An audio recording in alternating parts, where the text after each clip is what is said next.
She had only come to sweep the floor. She did not know that in a few moments the entire hall would fall silent, nor that a broken mobile phone held in her hand would change the life of a billionaire, nor that the people who humiliated her today would bow their heads at her feet tomorrow. This is the story of Sophia Williams, of a girl whom the world never considered a human being. The afternoon light was filtering in through the glass walls and spreading across the vast hall of New York's most famous hotel. The light on the white marble floor shone as if gold was scattered on every step. Expensive chandeliers were hanging from the ceiling, their flickering dazzling the eyes. The men were dressed in expensive suits, the women were adorned in silk dresses and diamond jewelry, and the scent of wealth, power, and pride was everywhere. This was no ordinary day. It was a special event for the city's richest people, where big deals were made, new partnerships were formed, and everyone was busy showing everyone else how important they were. In a corner of the same hall, where no one could stop their gaze, a girl was quietly bending over, sweeping the floor. Her name was Sophia Williams. The mop she held in her hand seemed much heavier than her body, perhaps because the burden of her entire life was also attached to this mop. She was no more than 23 years old, but her face bore the lines of fatigue and worry that usually appear after decades. Her hair was tied in a simple bun, she was wearing a simple blue uniform, and there was a silence in her eyes that said a lot. Sophia was here only to sweep. Her job was to be unseen, unheard, and just do her job and step aside. She knew that in such places people did not consider people like her to be human. They were just a shadow, a necessity, an object. So she always kept her eyes down, walked slowly, and tried not to get in anyone's way. But Sophia's life had never been easy. She was not one of those people who was raised with gentle hands by circumstances. Her mother had passed away many years ago after a long illness. After that day, Sophia's life had suddenly become empty. Her father, who had been confined to a wheelchair after an accident, was a prisoner in his own world. It was difficult for him to speak, impossible to walk, and his will to live was dim. Sophia was the only support.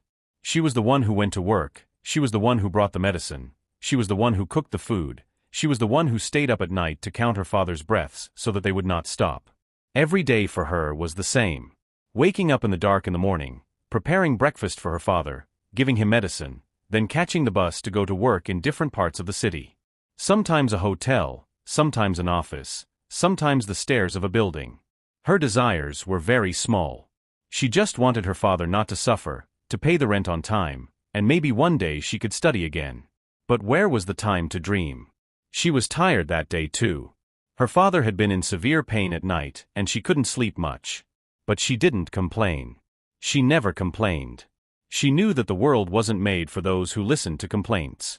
The ceremony was in full swing in the hall. Laughter, expensive perfumes, the tinkling of glasses, everything was going on at once. Sophia was moving slowly, sweeping the floor, when suddenly someone stepped on her. She lost her balance for a moment, and at that moment an expensive mobile phone, which had been placed on the edge of a table, fell to the ground. The sound echoed throughout the hall. Everything stopped. Sophia's heart forgot to beat. She immediately bent down to pick up the phone, but before she could, a loud, angry voice rang out. "Are you blind?" The voice belonged to someone who was used to shouting, someone who was always heard. He was a tall, strong man, wearing an expensive suit and with a face that showed pride. He quickly walked toward Sophia, snatched the phone from her hand and glared at her. "This phone is more expensive than your entire life's earnings," he said sarcastically. "How do people like you get here?" Whispers spread through the hall. Some people stopped, some took out their mobile phones and started making videos, some simply watched the spectacle. The noise began to grow in Sophia's ears. Her hands were shaking. "Sir, forgive me. I didn't mean..." Her voice could barely come out. "Be quiet." The man stopped her. "You shouldn't have people here. You ruin the whole atmosphere." Tears welled up in Sophia's eyes, but she bowed her head. She knew that if she cried, everything would be over. As she bowed, her own old mobile phone fell from her pocket to the ground. Its screen was broken, cracks were coming out of the edges. It was an ordinary cheap phone, but for Sophia it was the most precious thing in the world, because it contained the last video of her mother, the voice that now only lived in this phone. The angry man laughed at the phone. "What kind of trash is this?" he said contemptuously. Sophia picked up her phone with trembling hands. A tear fell from her eyes, but she was still apologizing. "Sir, please. I can't lose this job." Just then, an old man sitting at the back of the hall slowly stood up. He had been watching everything silently until now. His clothes were simple but sophisticated, his eyes were deep, and his face held the seriousness of time.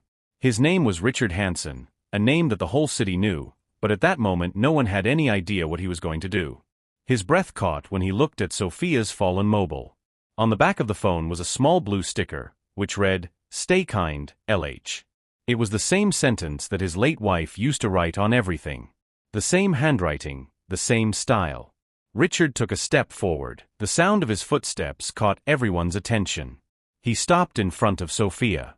"This phone," he asked in a low but firm voice, "where did you get this?" Sophia said, wiping away tears, "It belonged to my mother. She is no longer in this world." "What was her name?" "Lily. Lily Williams." Richard's hands trembled upon hearing this. The name hit his heart like a hammer. That was his wife's name, before marriage. Silence fell in the hall. Richard took a deep breath, then said loudly, "This girl is not going anywhere." Everyone was shocked. He looked at the angry man and said, "And you will get out of here right now." No one dared to object. After that day, Sophia's life changed. She who was always ignored, today for the first time someone stood in front of her and told her that she was precious. Richard not only reinstated her, but also arranged for her father's treatment, resumed her education, and gave her the respect she always deserved. Sophia often thought that if her step hadn't slipped that day, if that phone hadn't dropped, she might still be hunched over in a corner today. But she also learned that life sometimes breaks us down so that someone can pick us up. She was still the same simple girl, but there was no fear in her steps anymore. She had learned that sometimes a small thing, an old phone, a memory, can change someone's entire destiny. If you believe that kindness is still alive, then like, share, and subscribe to the channel. Tell us in the comments. Do you think a small thing, a phone, a picture, a word, can change someone's entire life?